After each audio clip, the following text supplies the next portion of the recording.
Success requires doing things that you don't feel like doing, hard things every day. There's only two things you should be doing in sales. It's either creating pipeline or advancing pipeline. When I started actually training on these other areas, which I'm going to walk through, it really did receive massive transformation. That was the result of people. We didn't work on the skills. We worked on the personal stuff, which I'm going to talk about today. So there's really 5 reasons why reps fail. And these are the things I work on closely. I've learned that if you work on these core things, the results just follow.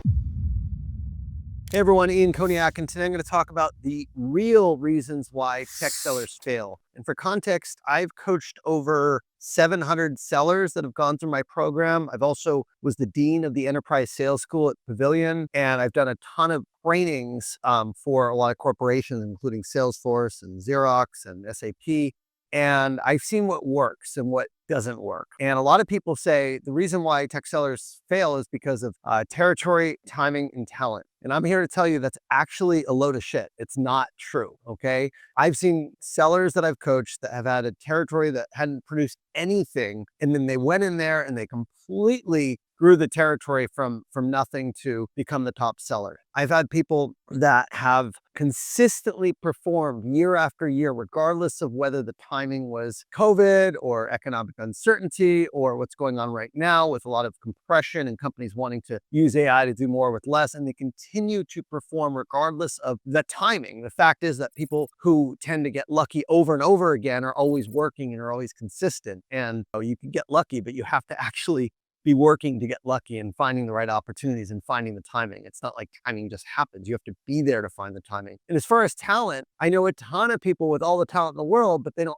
have the things that I'm going to talk about now, which lead to reps failing. They're very talented, but they lack some of the core fundamental areas. So after coaching so many sellers, I used to just train on talent. I used to just train on how to do discovery meetings and how to do strategic selling, how to do point of view development, how to do closing. And that's what I would do with corporations. It's what I did with the Pavilion Enterprise Sales School. And what happened is when I just trained on skills, the actual performance didn't change much afterwards, okay? But when I started actually training on these other areas, which I'm going to walk through, it really did receive massive transformation. That was the result of people. We didn't work on the skills. We worked on the personal stuff, which I'm going to talk about today. So there's really 5 reasons why reps fail. And these are the things I work on closely. I've learned that if you work on these core things, the results just follow. And it works much more effectively than teaching someone a skill that they may not go out and implement because they don't have the discipline to do it. They don't have the focus. They don't have the belief in themselves. They don't have the trust to go and do it. So now I'm mainly focused on these core areas because I found that it makes the biggest impact in the lives of my clients. So let's get into it. The first area, okay, I'm going to talk about the 5 reasons that tech sellers fail and what you can do about it. The first reason is really simple. It's discipline, okay? It's discipline. And I think most people want to be disciplined, but the reality is that you have to be disciplined around the right things. And in sales, the right things is what's called revenue generating activities. And there's only 2 things you should be doing in sales. It's either creating pipeline or advancing pipeline. So I'll say discipline around RGAs to really make it specific. So why aren't people discipline? Well, the reality is it's hard. It's hard to prospect. It's hard to create a point of view. It's hard to create an account plan for an enterprise account. It's painful. And so what happens is a lot of people, rather than doing RGAs, they get sucked into busy work. They get sucked into things that are easier to do, but actually don't move the needle. I'll just give you one example.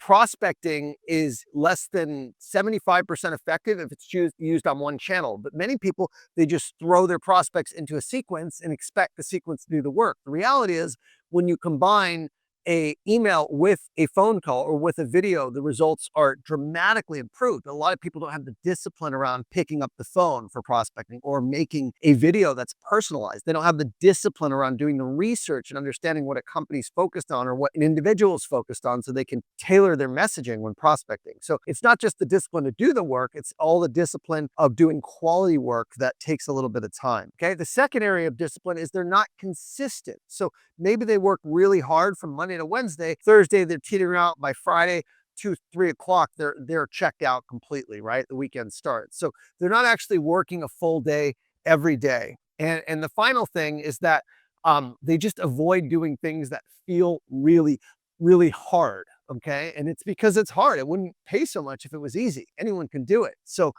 success requires doing things that you don't feel like doing, hard things every day. Like for me, making this video. These are very hard to put together, the video, the content, the production of it, but it's something I've been doing straight for 6 years, every single week for this newsletter. So fundamentally, that's the first area is when I work on discipline with people and work on consistency, the results tend to skyrocket. I have a client, Katie Pierce at Adobe. She was always making around 250K. She was always kind of hitting her OTE. She would step into gear in fourth quarter and she would really figure out a way to get to plan. But I said, well, what if you worked that way all year long? We worked on discipline and consistency, and she actually hit close to 300% this year, finished top of her group, and has made over 500K. So she doubled her income just by working on the discipline. We didn't look at sales skills. We didn't look at deals. We didn't look at the specific, tactics. We just basically said, hey, work a full day around these areas. Most reps work 2 to 3 hours a day on RGAs, believe it or not. And the rest of the time,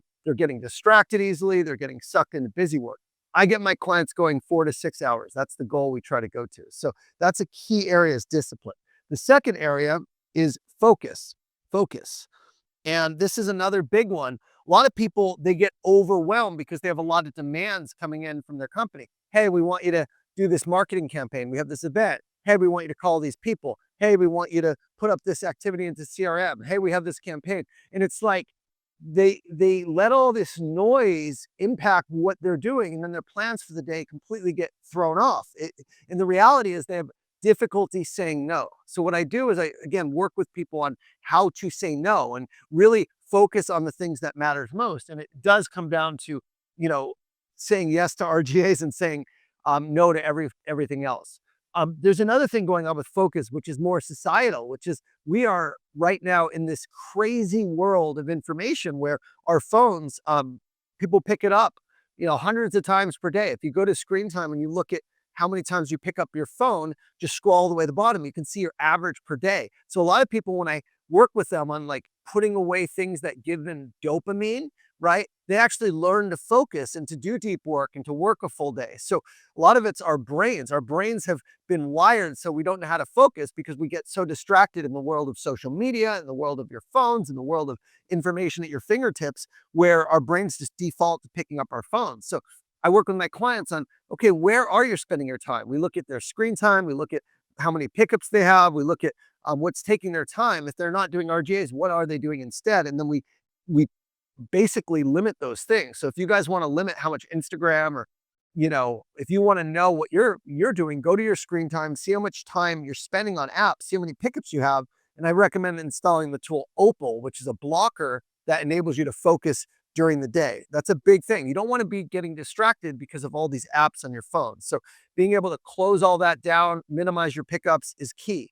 Another lack of focus just has to do with being disorganized. A lot of people don't know how to time block their day. They don't know how to prioritize what they're working on. And I teach them a system called the 12-week year. So this is something that I teach, and it's like, hey, this is our weekly plan. So we all have a weekly plan. We have what we want to focus on. We rank it, we check it, and then we time block it. We time block to make sure that we are making the most of our day, and we're staying on task. So really making sure that you have a plan for the week, a plan for the day. And we also do a quarterly plan as well. That's a huge part of being focused is if you know what to say yes to, then you can say no to everything else. And for me, that is everything. It's all about saying no. The third area is don't spread yourself too thin. A lot of people have big territories and they're trying to touch everything. And I learned to focus. It's called the 80-20 rule. Focus on the 20% of accounts that can give you 80% of your revenue. And that's what a lot of the top performers are doing. This is something we have Christina Godwin. She came on my fireside chat. She's like, Ian, I didn't believe you if I said 80% of my revenue comes from 20% of my accounts. And I told her everyone I coach that's making $1 million or north of 500K at minimum is focused on few accounts and going high, wide, and deep in those accounts. And she shifted there and she saw it for herself. And she's like, I never would have believed you. And now I've seen it myself. So it's all about focusing on fewer, but more qualified accounts and opportunities. That's the second reason is they lack focus. They lack discipline. The third reason that reps fail is they are self-centered. And I know this sounds really bad to say, but I'm going to grab another marker. I don't care if the production's not perfect on this. Just want to give you good quality information. So self-centered. So what does this mean?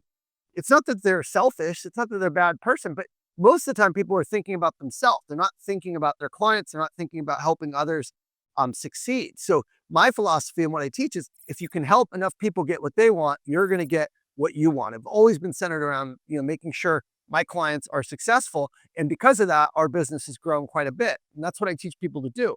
The challenge is that the companies put so much pressure on hitting quota and on closing deals. A lot of times reps feel they have to do that to their clients, and then the clients don't want to buy because pressure actually cracks. You want to be pulling in clients. You don't want to be pushing them to do deals with you. So a lot of people will close deals at all costs. They'll sound very salesy, and that actually repels clients. Okay. The best way to make people not want to work with you is to try and impress them.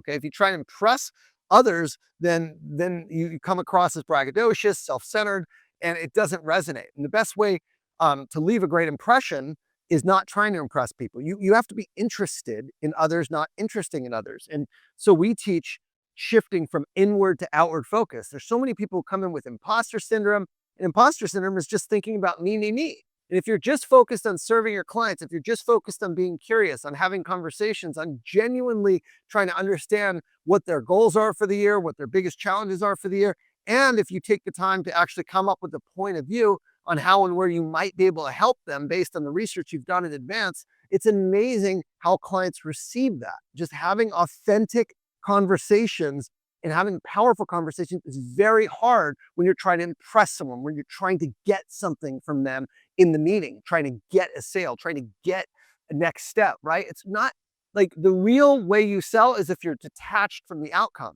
If you're just attached to helping them and seeing if you can help, and hey, if they don't want or need your help, it's all good. Go spend your time elsewhere. When you can show up with that type of energy focused on serving them and not trying to sell them, that's when they want to buy from you. So that's the third reason is people are focused on themselves and trying to get the sale versus helping their clients actually achieve their goals and priorities.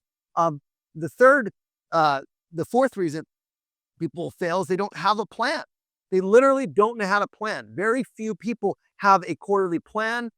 Even fewer have a weekly plan. And many people don't have a daily plan. They just have a bunch of white space on their calendar. They don't have a plan for the day. So again, what I teach people to do in our program is really planning around 80-20 and finding the 20% of accounts, figuring out the executives that are in those accounts, developing the point of view for them, and really focusing on fewer but bigger and better accounts. And then we do something called a quarterly plan to hit their goal. That woman I was talking about, Katie Pierce,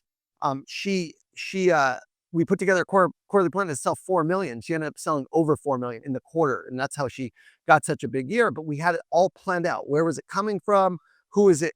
Who are the key people she's going to get? And it was really amazing to see that manifest and come to life. So coming up with a quarterly plan, a weekly plan, making sure you have an income plan so you actually know what kind of activity you need to do, what type of pipe you need to generate, and what type of sales volume you need to be able to hit your desired income. So I do income planners that work backwards with all my clients to make sure they are executing the plan that's going to get them to their goal. And the final thing, the reason that people fail, and this is a big one, is no support. So I've been doing masterminds for 7 years, and one of the most powerful ingredients to success is having a community of peers that you can get inspiration from, that are achieving at high levels, that can lift you up, that can support you and see you not for what you're doing today, but more for your potential. And I've created this community for sellers to be able to, elite sellers, to be around other elite sellers. There's a great phrase that we use in my men's group, which I love. It says, if you want to go fast, go alone. If you want to go far, go together. And just having a community, having support, having other people to draw inspiration from is everything. And the challenge right now with companies is their managers, typically sales managers, are just doing pipeline reviews. They're not actually coaching and developing the individual in these areas. Companies maybe do an onboarding for a couple weeks and maybe do a new hire, and then you're off to go swim with the sharks. So a lot of managers are too busy to train, or they don't know how to coach, and the companies just don't have content. They train on the product, but they don't coach to the individual. And we're all very different. We all have different strengths and weaknesses. So it's really important to get support for you as an individual, whether it's via a community like I have, or whether it's via one-on-one coaching. We have coaches that provide one-on-ones. I still do one-on-ones. And that is really important to make sure that you are getting the individualized help that you need. And typically, again, managers don't provide that. Maybe it's every couple weeks you have a one-on-one. Enablement tends to not be very effective at companies. And so where are you going to get the support? Well, again, if you want to make 500 to a million, 500K to a million, you need to treat yourself as a sales athlete, as a business athlete that's capable of making that money and investing in yourself. So if you do want to crush it, what I teach in my program is, how do you become a person that's disciplined, that's focused, that's service-oriented, focused on helping others, that has the right plan in place that can give you peace of mind, knowing you're doing everything you can to get the results you want, and that has unlimited support via coaching, via deal rooms, via office hours, and via peers in this community. That's what we've built and Untap Your Sales Potential. And I can only say, I went from missing 3 years in a row to quota to finishing #1 at Salesforce. I didn't change my skills. I changed my focus. This actually I did with the group that I was in back in 2017, the year I finished globally #1 at Salesforce. I had a new identity, right? Commanding authority by bringing value, giving insight, and energizing others with every interaction. So we work on identities, right? We work on values. Who are you trying to be? How are you going to show up every day, living your values? We worked on a 12-month vision. This is awesome. In 12 months, I will marinate in the peace and euphoria I feel knowing that I'm truly fulfilling my potential by bringing daily value to my customers, colleagues, family, and myself by giving the best version of Ian there is, resulting in an epic $4 million year for Salesforce Team Cali. This is what I wrote before my #1 year. It was a 12-month vision. I visualized it, I saw it, and I sold 5.7 million ACV that year and finished #1, okay? Then I have a plan, 30, 60, 90-day, right? So it's the identity, it's the vision, it's the clarity, it's the energy by which you need to show up, the plan, and then I have my mentors. Who are my mentors? Who are my crew, my running mates, and who are my mentees? You want to have, again, mentors, you want to have running mates to go alongside, and you want to have mentees that you're coaching.